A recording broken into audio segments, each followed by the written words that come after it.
जी बिल्कुल, मौसम सर्द होते ही मेलसी में भी गरीब और मुतवस्सित तबके ने लंडा बाज़ार का रुख कर लिया है। मैं इस वक्त रेलवे फाटक के करीब एक लंडा बाज़ार में मौजूद हूँ। यहाँ पर शहरियों की एक बहुत बड़ी तादाद अपने और अपने बच्चों के लिए गर्म मलबूसात की ख़रीदारी में मसरूफ़ हैं।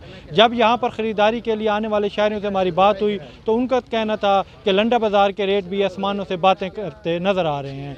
500 वाली चीज़ 1000 रुपये में फ़रोख्त हो रही है, जो कि बेरोज़गार और गरीब तबके के लिए ख़रीदना मुश्किल काम हो चुका है। जबकि दूसरी तरफ लंडा बाज़ार में मौजूद दुकान मालकान का कहना है कि हमारी तरफ से महंगाई नहीं की गई, हमें माल पीछे से ही महंगा मिलता है, तो हम इसलिए आगे भी इसको 200 का मार्जिन रख के महंगे दामों फ़रोख्त कर रहे हैं।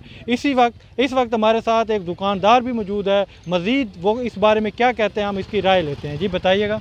अस्सलाम वालेकुम भाईजान, जो मिलता है ना बंडल 7,500 का 7,000 का, अब इस टाइम 16,500 17,000 16,000 का बंडल मिल रहा है कराची से। जो किराया लगता था हमारा एक बंडल पे 500 रुपये, अब लग रहा है किराया 1,500 रुपये। इसलिए महंगाई के वजह से हम जना इतना पीछे दाम महंगा मिलता था। आगे इसी में 150 रखते हैं, गरीब गुरबा कोई ले जाता है कोई नहीं ले जाता। यही हमारा तो कारोबार का हालात भी नहीं है।